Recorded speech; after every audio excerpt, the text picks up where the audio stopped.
Καλημέρα φίλοι μου. Σήμερα, μια και είμαστε σε περίοδο Halloween, με την κολοκύθα που πήραμε προχθές και κάναμε και το βιντεάκι Halloween που θα βρείτε μέσα στα βιντεάκια μου, θα κάνουμε μια γλυκιά κολοκυθόπιτα με κίτρινη κολοκύθα σε φύλλα κρούστας. Πολύ εύκολη, γρήγορη, δηλαδή το μόνο που θα χρειαστούμε είναι να κόψουμε την κολοκύθα, να την τρίψουμε στο τρίφτη, να την στραγγίξουμε, να τη στύψουμε για να την ανακατέψουμε με τα υπόλοιπα υλικά, να την απλώσουμε στα φύλλα κρούστας και να τη βάλουμε να ψηθεί.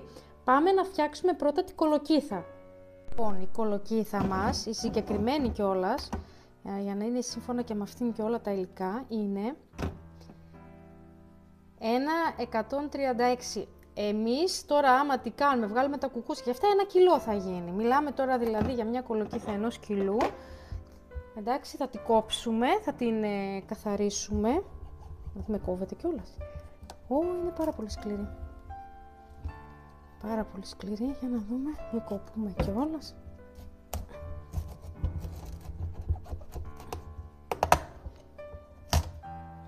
Ορίστε. Καλή είναι. Θα κόψουμε σε κομμάτια.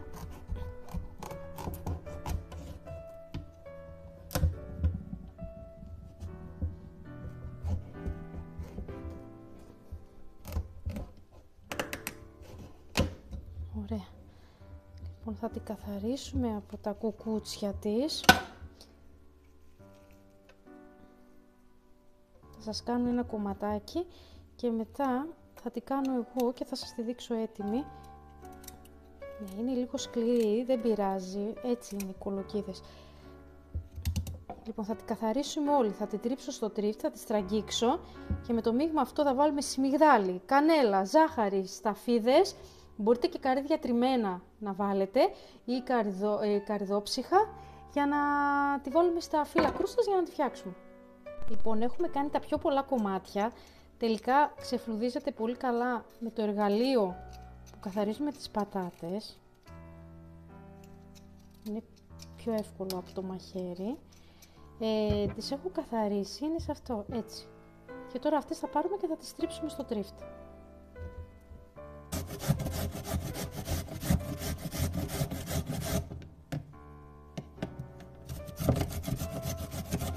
Λοιπόν, έχουμε καθαρίσει την κολοκύθα, την έχουμε τρίψει στο τρίφτη το χοντρό και τώρα πάμε να την ανακατέψουμε με λίγη κανέλα,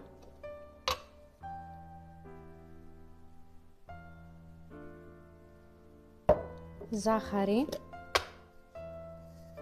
όσο θέλετε, τουλάχιστον 2 κουταλιές της σούπας,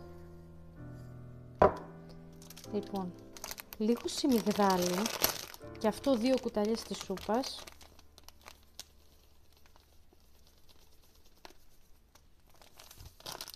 και σταφίδες.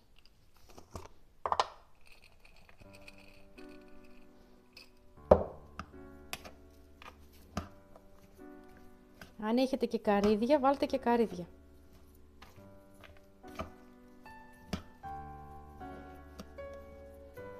Εγώ θα βάλω και άλλη ζάχαρη, γιατί μερικές φορές αυτές οι κίτρινες κολοκύθες δεν είναι τόσο γλυκές όσο περιμένεις.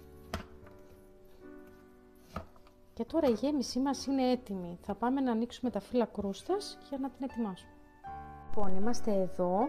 Αυτά είναι τα φύλλα κρούστας. Έχουμε βγάλει το ταψάκι μας και έχουμε λιώσει σε ένα κατσαρολάκι βιτάμ με ελαιόλαδο. Βάζουμε το κουταλάκι για να κάνουμε λίγο, να ρίξουμε λίγο εδώ πέρα. Ένα λεπτό. Στο ταψάκι μας για να βάλουμε τα φύλλα. Να πάει παντού όσο γίνεται. Έβγαλα στρογγυλό ταψάκι, θα το κάνω σαν σαλιγκαράκι. Όχι τετραγωνισμένο, θα δείτε, σε ρολάκι. Λοιπόν, και ερχόμαστε τώρα εδώ. Βάζουμε το λαδάκι μας εδώ πέρα. Να πάει εδώ και εκεί λίγο λαδάκι. Και θα πάρουμε λίγη ποσότητα, εδώ και εκεί.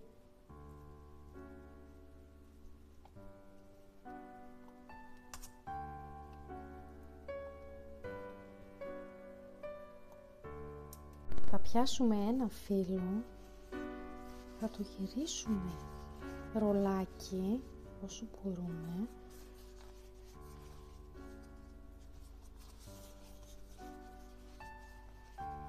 και έτσι πως είναι θα το βάλουμε στο ταψάκι μας σαν σαλιγκαράκι. Κοιτάξτε, έχω κάνει ένα που το έχω βάλει εδώ και όλα τα υπόλοιπα τα βάζω τριγύρω του. Θα βάλω άλλο ένα εδώ και ουσιαστικά όταν γίνει όλο το ταψάκι θα είναι σαν σαλιγκαράκι.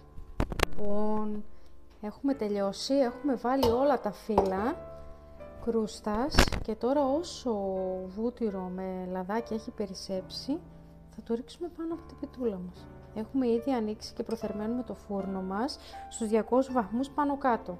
Έχουμε λαδώσει την πιτούλα μας και τώρα θα βάλουμε και λίγο σουσάμι. Εμένα μου αρέσει γενικά πολύ το σουσάμι, έτσι λίγο για το ντεκόρ, είναι πολύ ωραίο.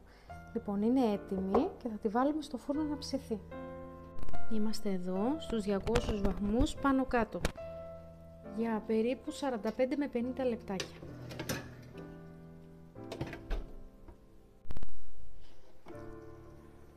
Η πίτα μας είναι έτοιμη. Θα πάμε να τη βγάλουμε.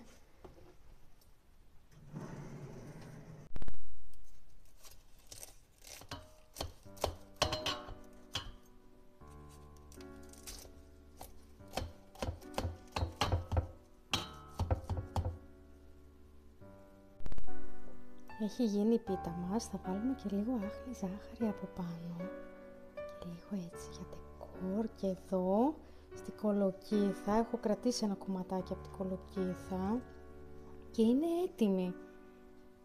Κάντε ένα like και ένα sub στο κανάλι μου για να με παρακολουθείτε και τα λέμε στο επόμενο βίντεο. Γεια σας!